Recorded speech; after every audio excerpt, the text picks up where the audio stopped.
noise, dude. I didn't do that, first off. It's 7 in the morning, and Dustin and I are going up to Sparco this morning because I need to get a racing suit, gloves, and some boots for this weekend at Vegas, and just for in general and Pro-Am next year. You need to have all the fire suits and all that stuff. So I need to get it at some point. So what time is better than right now to go do it? It's 7 a.m. I already said it's 7 a.m. You know what? I'm just gonna cut it after that, and then it's just gonna roll into like music, and I don't want to deal with that.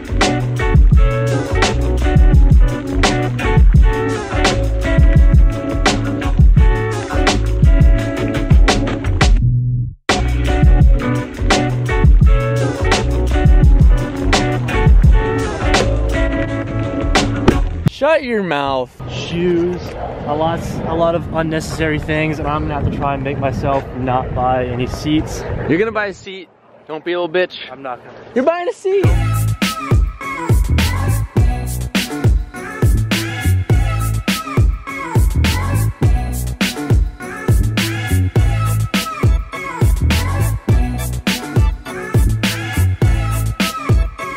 Trying on some of the suits right now.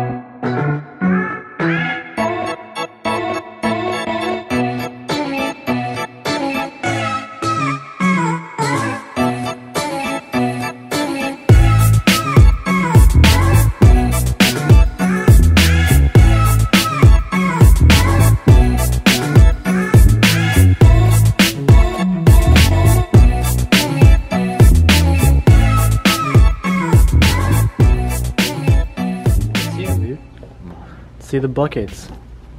2 helmets I'm looking at. It's this white one. Then the carbon one. Dustin wants me to get the carbon. I told him to get the carbon one, but he doesn't want it. They're both extremely expensive.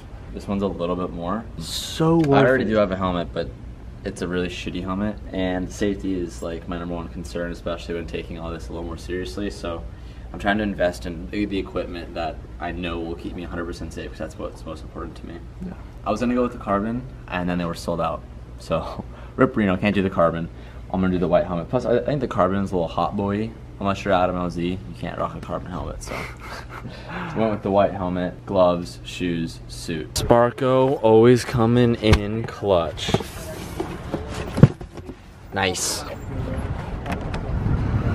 All right, the agenda for today is install our new fans. So I'm gonna show them to you right now. These are Blocks 00002 12-inch fans. I guess they're eBay fans. I did some research and they're only like, bought these so long ago, I don't really remember too much about them, but apparently they're like 50 bucks a fan. These supposedly push 1500 CFM, which is more than what the Mishimoto ones are. So these should be better. Flush and fill kit.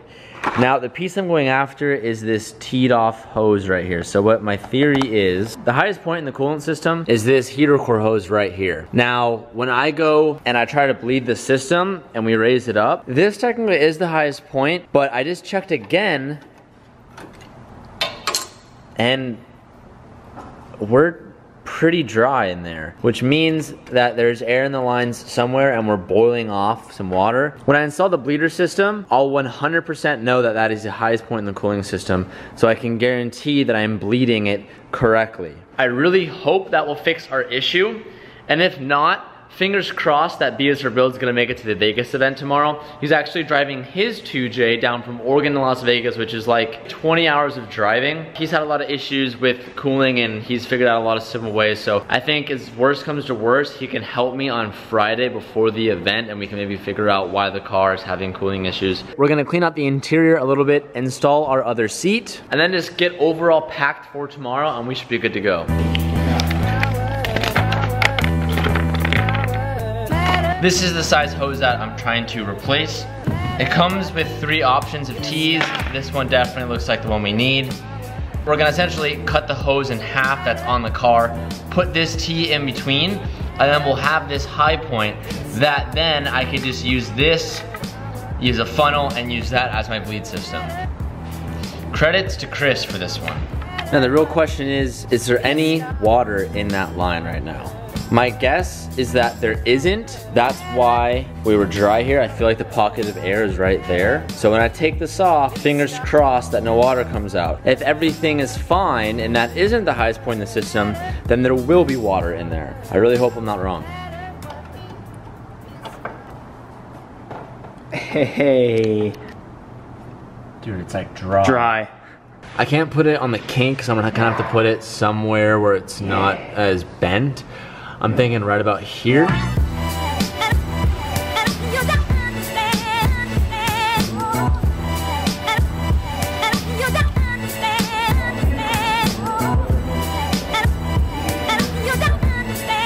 That was relatively easy. I'm a little bit concerned that it's kinking a little bit right here, but it's nothing too serious. It still has plenty of pass through and should be okay. If I do need to adjust it, I'll listen to remember it for the future if I feel like it's having any pass through issues, but that should be good.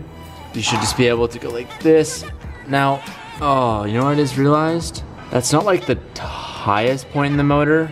That is a little bit higher than that. I don't know how much it really matters. The point of where it spews out is the highest point in the motor. That's a little bit higher than that. It should be okay. If anything, I'll have to I could probably shove this down a little bit more. Actually, I'm gonna go ahead and try and do that just so I can lower this just a little bit. Dustin brought a lady here.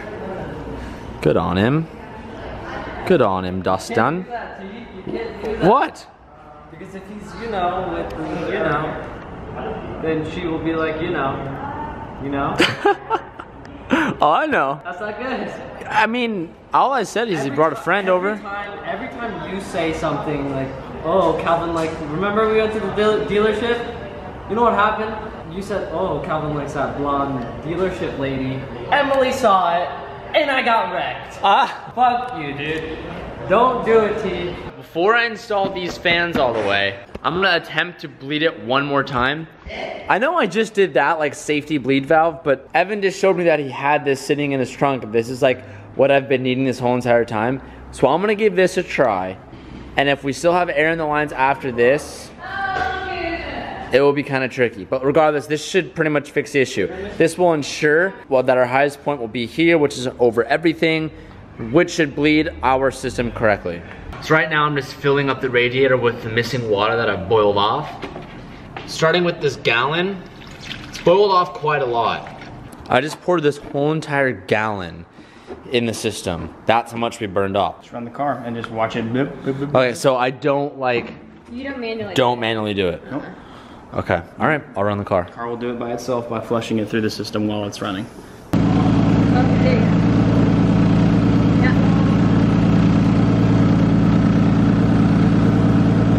I just ran the car for about 10 to 15 minutes. Temperature didn't overheat, so that's a good sign. I'm gonna get it off this lift, take it around a couple times and see if I overheat or not.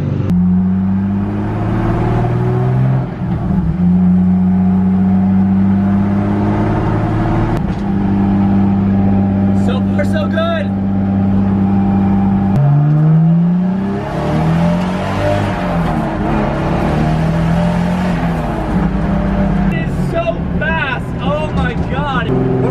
Boys! Yeah! Woo!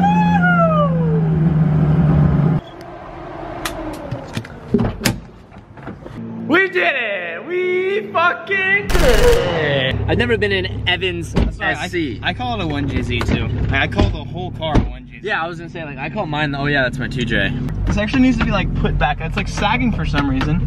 You don't stay, dog. Don't worry about it.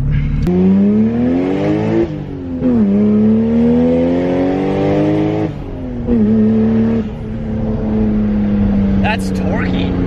Yeah. Dude, that sounds so similar to mine. That sounds so good. This is my favorite sounding car I've ever owned, ever. So nice.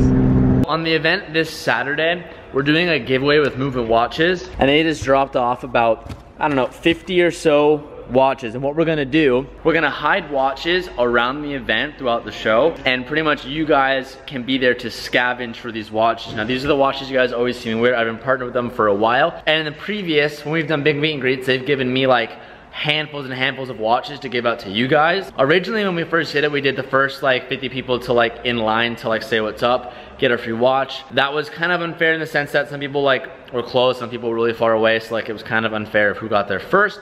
But this time we're gonna scavenge around the place, hide them in places, and you guys get to find them. So be aware for that. Movement watches, thank you so much. If you want to use my code TJ10, save 10% on all movement watches, or just click the link in the bio below. Just packed the X5 with pretty much everything we'll need for this weekend. A whole bunch of tools. The tires is what's taking up a lot of the room, but we're gonna be doing a pop-up shop for Hunting Company. So all like the leftover inventory that we've been keeping reserved, we are bringing to the event. So a lot of people have been asking and DMing us about that, and we are gonna do it. We're planning to accept card too, but it just really depends if we can get our like Square thing that reads cards up and running in time. And if not, it's gonna be cash only. But just FYI for all those who are coming to the event and looking to pick something up at the booth. There was a time once where I was the worst trailer driver ever, and I could not reverse to save my life. And I'm not good now, but I just for the first time backed this in through the warehouse doors with Tyler's guidance, of course, but goddamn, I am proud of that one. That used to be the biggest fear of my life, and I just did it for the first time.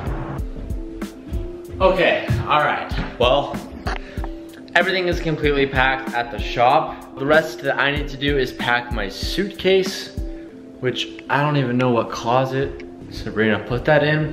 But I'm gonna pack a suitcase for this weekend. Nope, not here.